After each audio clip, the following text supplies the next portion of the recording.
Hello, hi everybody. Welcome to Complete Test Success live stream. So my name is Lar.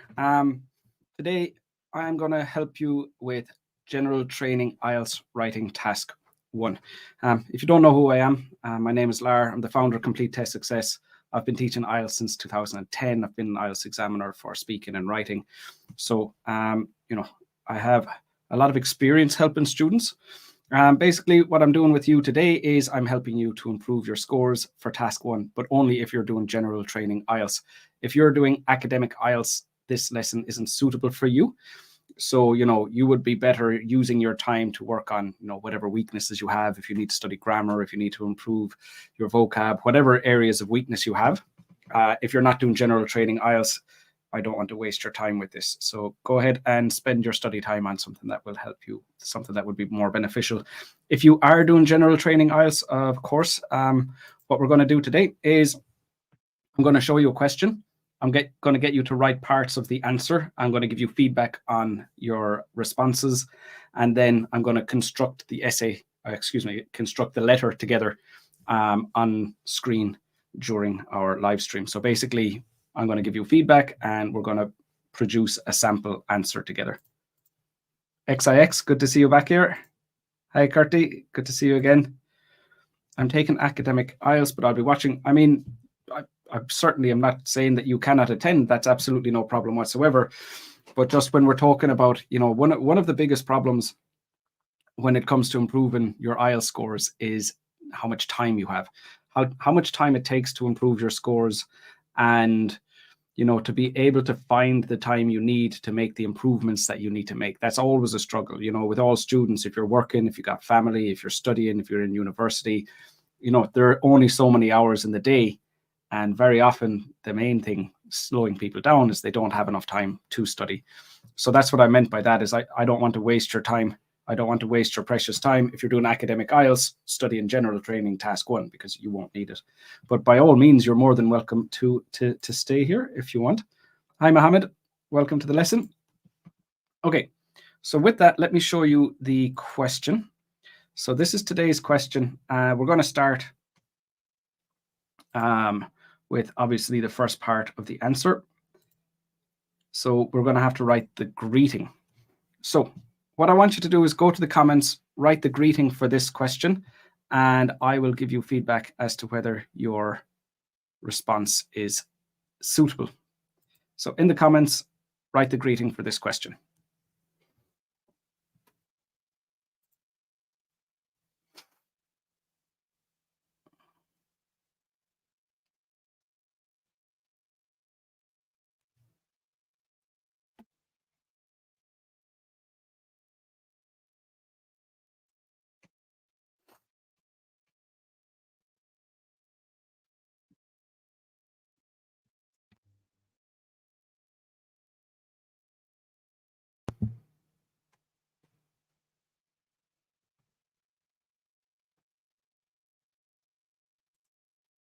Dear Raul, perfect. So what I wanted to make sure here is that you all understood the difference between how to respond to a formal or an informal letter, or how to write a greeting for a formal or an informal letter. So what Curti said here is absolutely perfect.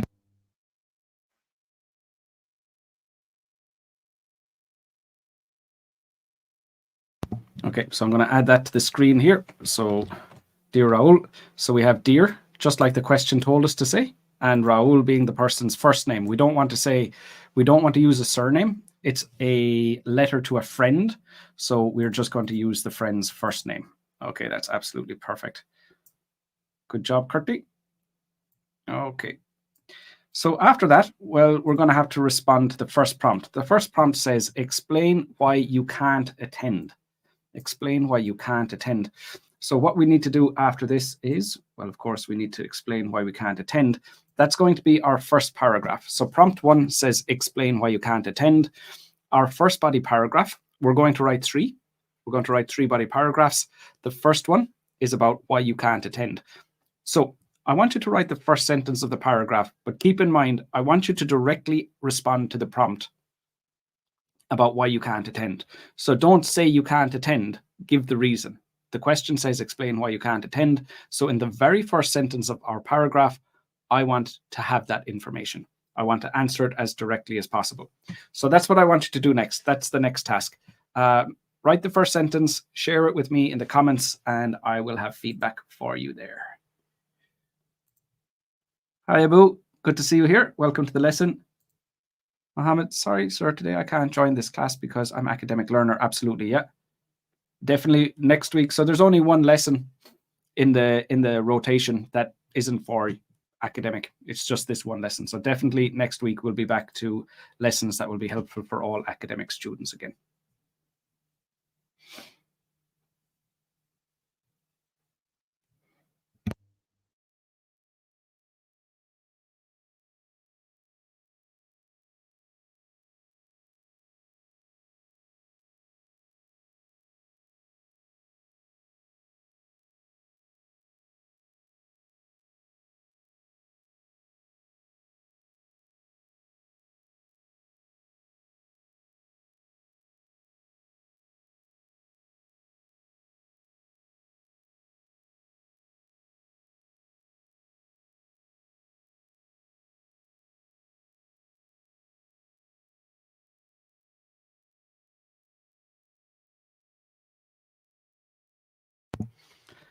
While I'm waiting for you all to respond with that, let me share with you guys.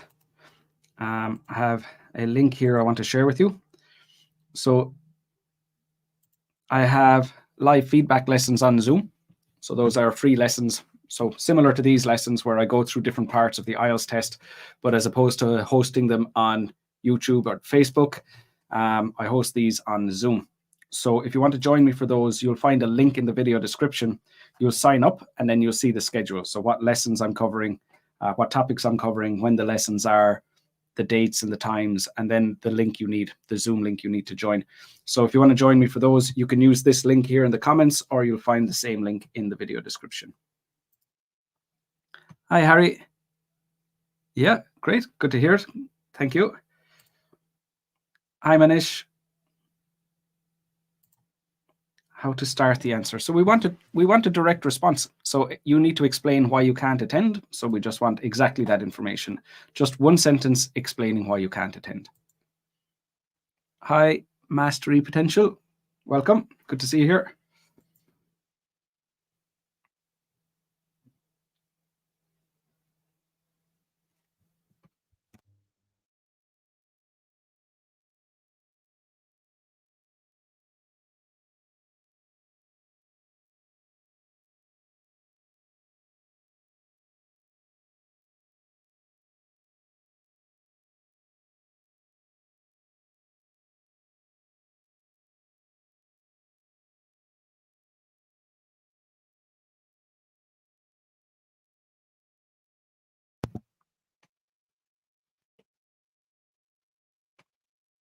So this happens sometimes with general training questions.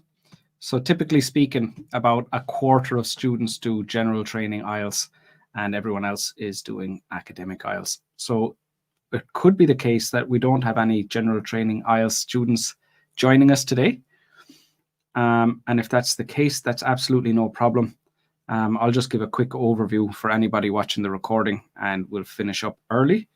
However, if there are general training IELTS students in attendance, yeah, just feel free to share your response and I'll be able to give you feedback on, is the content okay? Are there any grammar mistakes? Are there any vocab mistakes? So basically, giving you the direction as to how to improve your scores. Manish, I have lack of ideas. Yeah, so don't make it too complicated. Don't make it too complicated. It just has to be something simple. You don't have to be too creative. So you're not able to go to the party. Typically speaking, what's it going to be? An illness? You're busy at work. What you have some other obligation. There's something else. There's something stopping you from going, and it doesn't really matter what you say. It has to make sense. But beyond that, whatever reason you give is acceptable. The way you write it is important. you don't want to write it in a way that's rude. The tone is important. You don't want to be rude to your friend. But the particular reason, it doesn't, there is no right or wrong answer. It's any reason that someone would have for being busy, that's all. So we don't want to make it too complicated. Rich, I posted this live stream to my followers on Hello Talk. Good man, Rich. Thank you.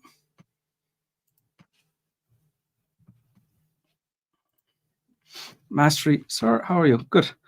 I'm a sociology student and I want to prepare for IELTS. I don't know what that is. Well, I have a good vocabulary skills, but a bit more roughness while in speaking. Just like native speaker, they communicate in English. Yeah, so what you need to ask yourself is why? Why are you having problems communicating when you're speaking?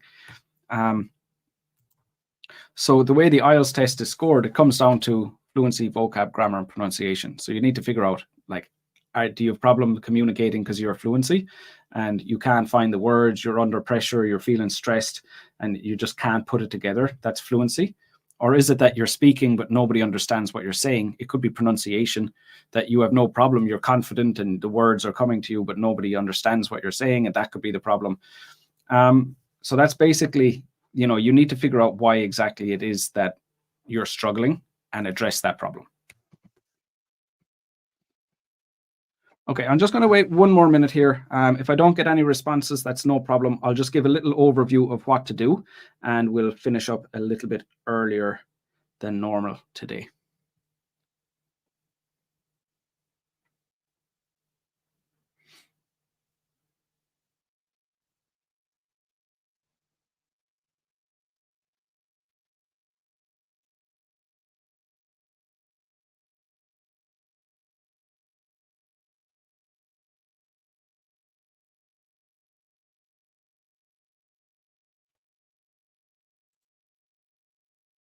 Sorry that I had diarrhea last night, and the doctor said that I had to be at the hospital for at least 5 days.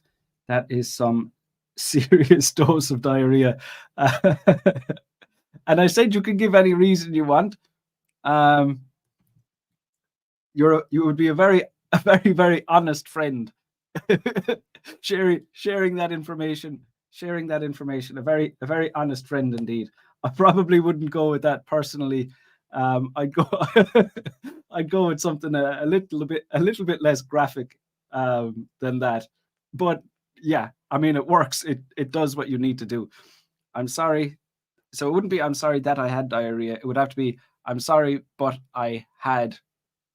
So you're not apologizing for having diarrhea. You're apologizing for not being able to go to the party. You kind of want to include the context. Why are you saying this? So include the context. So it'll have to be like, I'm really sorry I can't go to your party. I'm really sorry I can't go to your birthday party.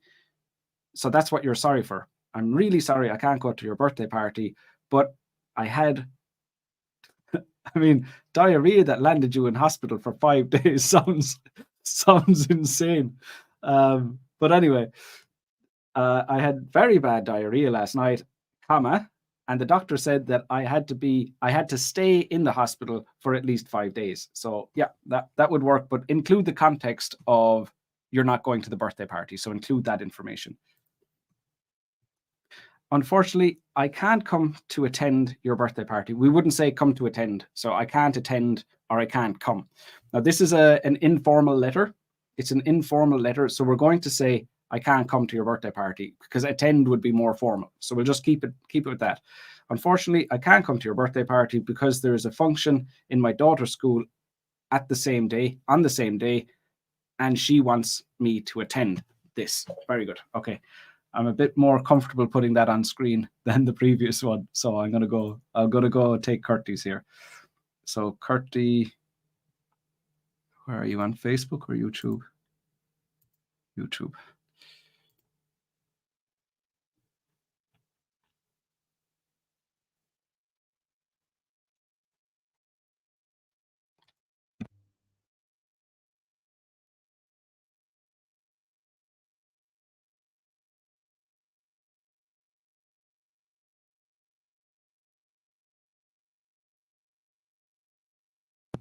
Okay, so unfortunately, I can't come to your birthday party because there is a function in my daughter's school, a function at school rather than in school.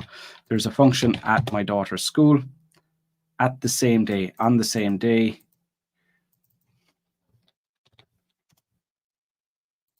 And she wants me to attend.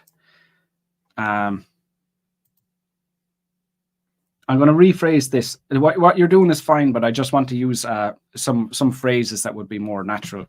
And, and she would be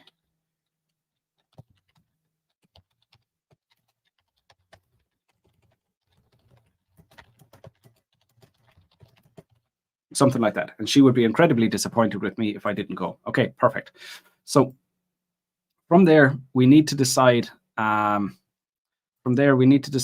we are going to develop that idea further. So we need to have about 60 words per paragraph. So at the moment, that's 33. So we need about another 30 words to finish this paragraph. So that's my next task for you guys right there. How are we going to finish this? So what are you going to say to finish that paragraph? So that's your next task. Share that with me in the comments. And again, I'll have some feedback for you as to any mistakes that you're making. Sir, I can't exceed the word limit. Yes, on YouTube, there is a word limit. If you go to Facebook, they'll allow you to write as long a comment as you want. Abu, I've been suffering from headaches today and I'm very weak as well as a bit dizzy as well. Okay, so you've made 2 punctuation mistakes, Abu. You need to put a comma before and there should be no space before the full stop at the end. So that's two punctuation mistakes. That would be counted as 2 grammar mistakes. The other thing in your answer, Abu, is you need to include the context. So why are you telling this to your friend? You're telling this to your friend because that's why you won't be able to go to the party. So you go, I'm sorry, I can't go to your party because, and then just what you've said, because I've been suffering from headaches today and I'm very weak as well as a bit dizzy as well, like that. Oh, I didn't notice you put in as well as a bit dizzy as well. You've put in as well 2 times, so we'll just put in as well once. So the idea is good, the language is good, some small grammar mistakes, a bit of repetition, but mainly the biggest thing is include the context. Why are you telling this to your friend? Because you're explaining why you can't attend. So yeah, a good piece of writing, but a few things you can do to improve. Some of my followers are here now. Maybe repeat what you're doing. Okay, thanks, Rich. So we're just writing task 1, general training letter. Mastery, sir, thank you so much. You told me correct solution of my question answer, and the question does able to achieve IELTS test. What's the criteria? Anybody can do the IELTS test. The IELTS test is you pay money for the IELTS test. It's not whether you have the credentials. It's not that nobody's allowed to do it, but are you anywhere near the score you need? So if a student is capable of a band 4 and they're doing the IELTS test because they need a band 7, well, that's not very sensible. That's not very advisable. But if you are at that level where you need a band 7 and you're about that level, well, then it makes sense. But you kind of need to learn what to do first. But yeah, you can do the IELTS test 10 times. If you keep paying for the IELTS test, you can do it as often as you want. Stan, I'm sorry that I have an important meeting with my clients on Sunday afternoon, so I can't join your 30th birthday party. Good. I can't join. I can't go to would be more natural way of saying it. So I can't go to your 30th birthday party as well. You said, I'm sorry that I have. So it's not that you're sorry that you have a meeting. You're sorry that you can't attend. So you're apologizing for not going to the party, not apologizing for having the meeting. So the word that means you're apologizing for having a meeting. So what you want to do is I'm sorry, but I haven't. So, follow, instead of having that, say, but. I'm sorry, but I have that, so I can't attend.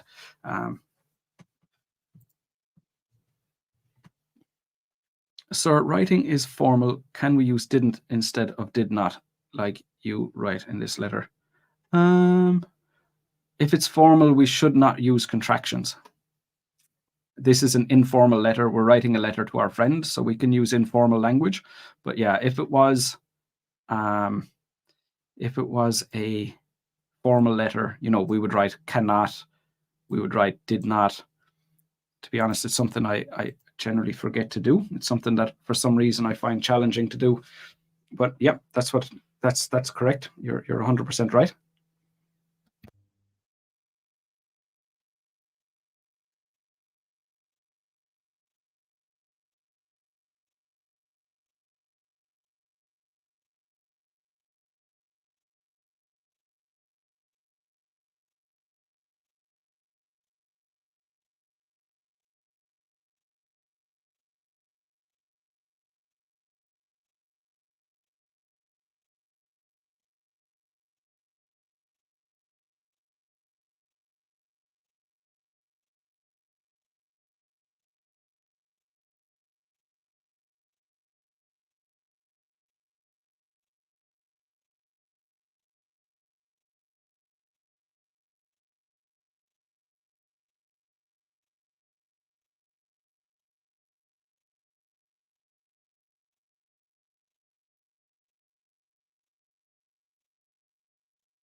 Okay, so we'll just wait one more minute here.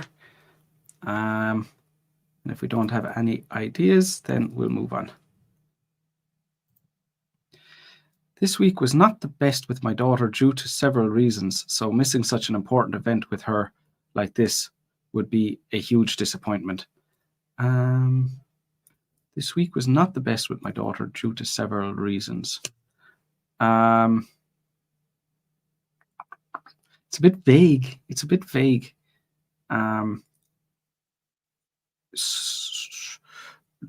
would be better. I know you're like, whatever, you've had some problems with your daughter and you don't want to say to your friend explicitly what those problems are.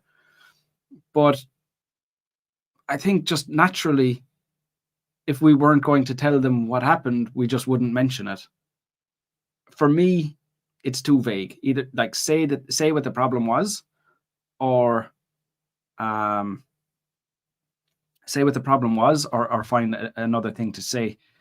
And the thing is, well, we've already said that our daughter will be disappointed if we don't go. So in your second sentence, you're saying the same thing again. If I miss it, she'll be disappointed. And we already said that in the essay. So we want to avoid repetition. If we repeat the same idea, that's not counted as development. So we want to say, like, why would she be disappointed? Why, like in this situation, the way we've written it, it sounds like your friend is expecting you to go to the party. So, like, explain why you didn't tell them sooner, maybe, or explain to them, what the event is, why it's so important, why your daughter would be disappointed. Anything extra is fine, but just try and keep it more specific. Vague ideas and repetition are generally not the most successful way of improving your task achievement score. Mohamedul, I got my IELTS result last week. I'm happy to share with you that I got an overall 7.5. Lovely. Congratulations. 8.5 listening, 8 reading, 7 writing, and 7 in speaking. Just want to thank you from my heart. You're very welcome, Mohamedul. Well done. Excellent. Congratulations. Always good to hear good news. Esh, thank you for inviting me, but I could not make your birthday party because I will be busy with my project release. Okay, good. So you have punctuation mistakes, like capital letters, commas, with those two things. And then when you say I could not, you're talking about what happened in the past. But obviously, this hasn't happened yet. So it's saying why you can't attend, not why you couldn't attend. So we wouldn't be using past tense. So, we'd say I cannot make it to your birthday party. So punctuation mistakes and modal or tense mistakes. Okay. Today I would like you to join me for a dinner in my house. Could you make it? invite him or her. So that would be the next paragraph, Abu. So we're not ready for that. We haven't finished the first prompt yet. We need to finish the first prompt first. I know it's been a long time since we met, and that is why you invited all of our college friends to make a gathering, but my daughter insisted me to attend the function and can't disappoint her. Good. So this works in that what Kurti is doing is explaining how I want to go there. I know it's important, but I have no choice. So that is further development of why you can't attend. So Kurti is showing the emotional side of it. I know it's important. I would love to go. If I had any choice, I would definitely go. But in this situation, there's nothing I can do. That is something that we would naturally say. So I like this. I'm going to take Kurti's. I'm going to add it to the document that we have on screen here. Okay, we're going to have to change the vocab a bit. So I know that it's been a long time since we met, which is why you invited all our college friends.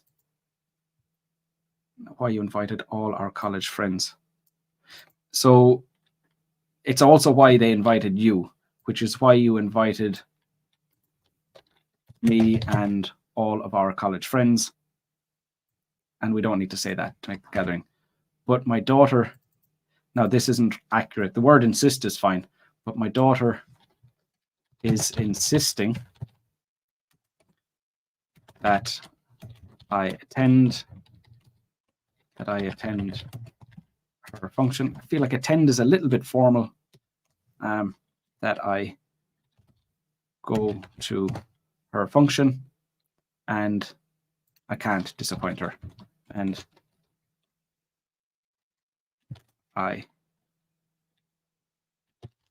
say I just can't disappoint her. Let's just to emphasize it a little bit. Okay, so that looks good. So a few vocab and grammar mistakes, Kurti, but you're really on target with what we're trying to do here. We're trying to develop that idea of you can't go because of your daughter and really hammering home that it's not something you want to do. It's not that you feel like you have a choice. There is nothing else you can do about it. Okay, so this is about 73 words long. So that is about right. That works. Okay, and that brings us to the second prompt. The second prompt is invite him or her to have dinner at your home. So we're going to have to move on to the next prompt here. Today's lesson is going a little bit slowly, so maybe we'll try to finish the next paragraph and we won't do the final prompt. Okay, so again, like I said for paragraph 1, we want to address that prompt directly. In the first sentence, we want to invite him or her to have dinner at our home. So Abu mentioned something earlier on. Today, I would like you to join me for dinner in my house. Could you make it? Seems a little bit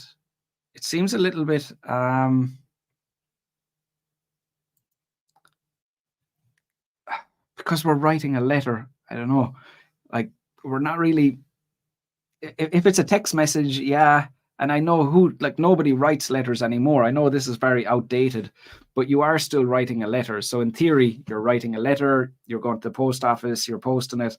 Yeah, I don't know. Like for me, let's try and keep it within the realm of the real world. If you're writing a letter to someone, they're not going to get it today. So inviting them to come today mightn't be great.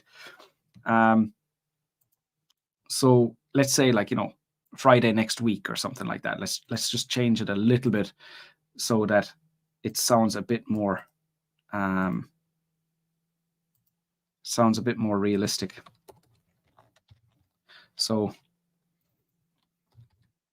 I would like you to join me. Now this is too formal. I would like you to join me. These types of like modals with longer phrases, I would like you to join me. That's a very formal way of inviting somebody. So for a formal letter, that would be fine. But for an informal letter like this one, you'll instantly get a band 6 for task achievement if you use formal language in an informal letter. So we need to be really careful here in that we need to make sure we avoid any formal language. So let's change that. So I would love if you could join me for dinner at my house next week. Let's say Friday next week, or let's say next Saturday. Let's keep it simple.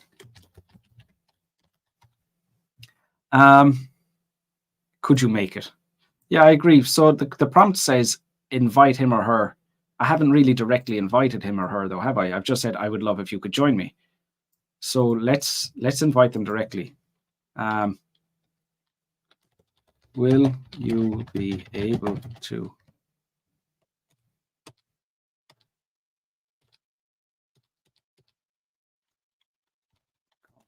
my house for dinner next Saturday?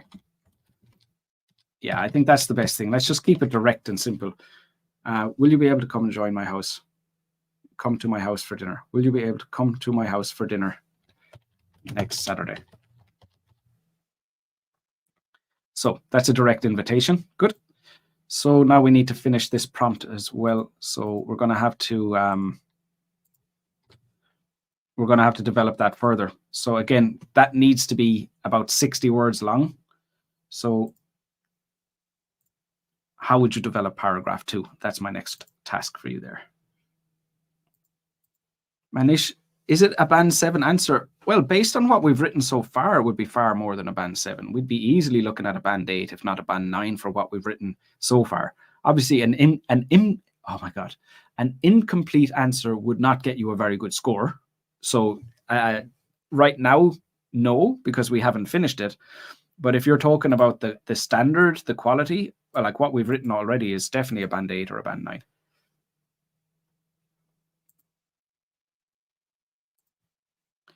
Need help in IELTS? Yeah, that's what we're here for. Good. Just get involved there, and I'll have feedback for you. I'll give you more advice as to what you can do to improve.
Manish, what are the key points to write a band 9 answer? Well, I mean, it's doing everything accurately.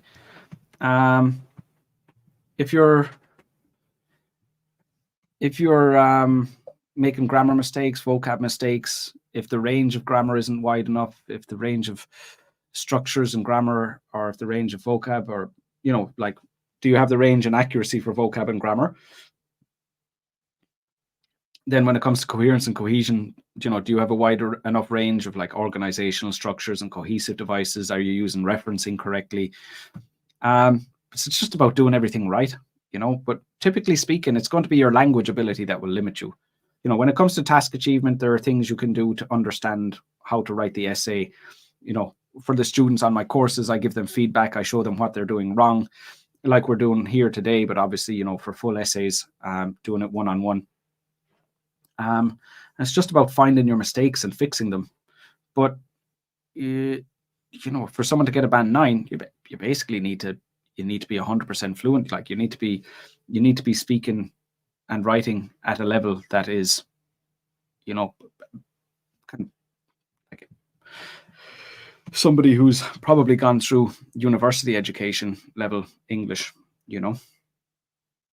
So it's just about having that ability. So, you know, if you need to get a certain score, what happens with a lot of students who join my course, like, you know, let's say, for example, a lot of students, not all of them, but a lot of students who join my course would be, they've got band 6.5, they don't know how to get 7.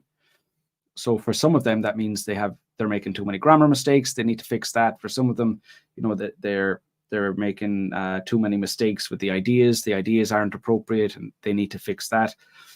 So it just depends. But to get a band 9, you know, for the average student, you know, it could take a few years to improve your English. Like, your English would need to be as good as your first language before you can get a band 9. That's basically it. How about you come to dinner at my house next Sunday? Good. We need a question mark at the end of that, Curtie. I know that you like Indian food, so I learned how to cook some Indian cuisines, and I want to cook them for you for dinner. Okay. Curtie, you're driving this lesson on today. And AD, it will be a chance to spend time with you like what we used to back in college. Okay, I'm going to take both of those. So take Curtie's and ADs. They're both appropriate. And to be honest, what Curtie has said is far more natural. Will you be able to come? That's fine. But what Curtie said, how about you come? That's way more natural. So let's keep that. Okay. How about you come to dinner at my house next Sunday? Full stop. I know that you like Indian food. I know that you love Indian food. Let's do it. Go a little bit further. So I learned how to cook some Indian cuisine.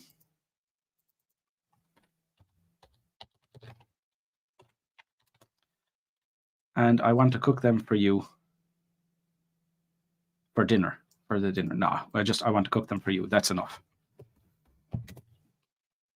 It will be a chance to spend some time with you, let's say some time together, just like we used to back in college. Good. Very good. So that is 53 words, a little bit short. So it will be a good chance to spend some time together, just like we did back in college.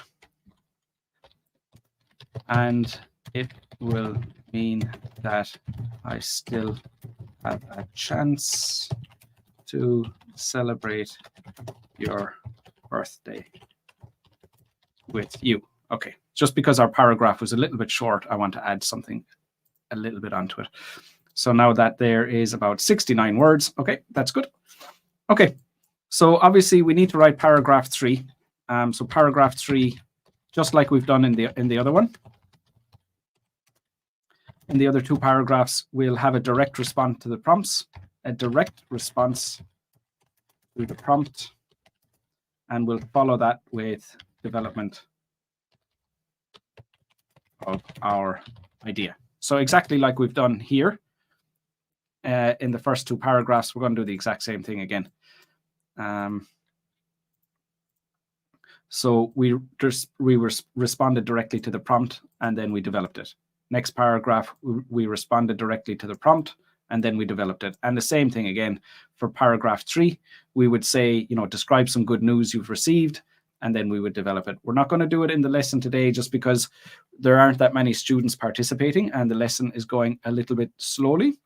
So what I want to do is I want to just jump to the final part where we would need to sign off. So that's my last task for you guys today. Can you tell me how would you sign off the letter, remembering that it's an informal letter to a friend? So how should we sign off? XIX, you will definitely love to hear that your favorite dish, assorted cheese plate, will be served on that day. So let's keep it, again, it needs to be informal. So you will be delighted to hear that I plan on having your favorite dish of assorted cheese when you come. And Dave has already decided to join the party. Okay, lovely. That's perfect. Just to adjust the vocab and the grammar as I've suggested. Also, my wife wants to meet for a long time. So also my wife has wanted to meet you for a long time, and then say a little bit more. So also my wife has wanted, because it's present perfect. You know, your wife still wants to meet now. So present perfect meaning, you know, it's still ongoing. So also my wife has wanted to meet you for a long time, comma, and this will be a perfect opportunity for the two of you to meet, something like that. Okay, good. So like I said, we're just waiting for the final, we're still waiting for the final sign off. I'm waiting for you guys to just show me how to sign off the letter. Can I still get 6 if I skip the last paragraph and what I've written is correct? You won't get a band 6 for task achievement. Absolutely not. No, like if we don't write that final, if we don't write paragraph 3, well, we haven't done what we need to do. You'd be looking at probably a 4 or a 5 for task achievement. The vocab and grammar would be good, so you might still get an overall band 6, but for task achievement, you absolutely wouldn't. You know, if you don't do what you're asked to do, that's essentially what task achievement is. It's like, are you doing what you were asked to do? And if you're not, then that will reduce your score. Sincerely yours. No, that is formal to the best of my knowledge.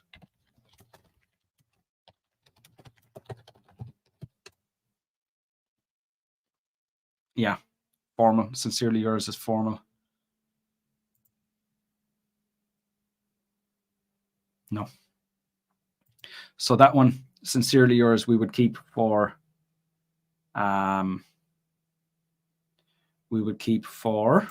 formal letters. So that would be fine for formal letters. Best wishes, perfect. That's informal. Hey, Stan, good to see you here.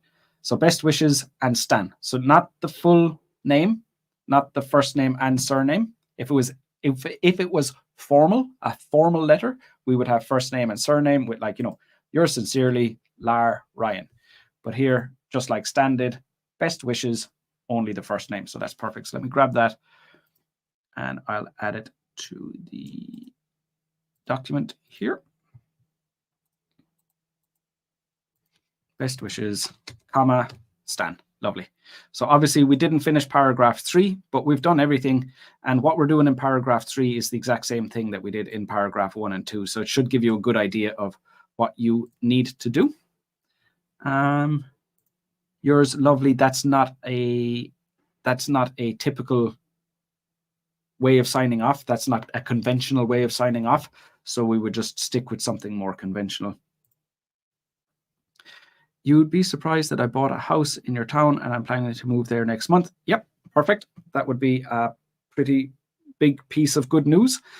Just with you'd, it's a apostrophe, not a comma. So it's the one up high above the U and the D.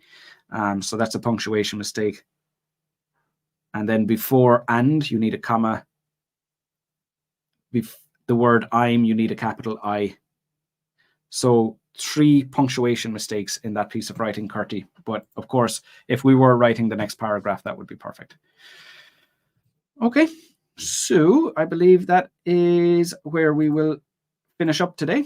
Of course, thank you all for joining. Like I said, if you want to join me for the live feedback lessons, you'll find the link in the video description. That's my email address for any of you looking for one-on-one support.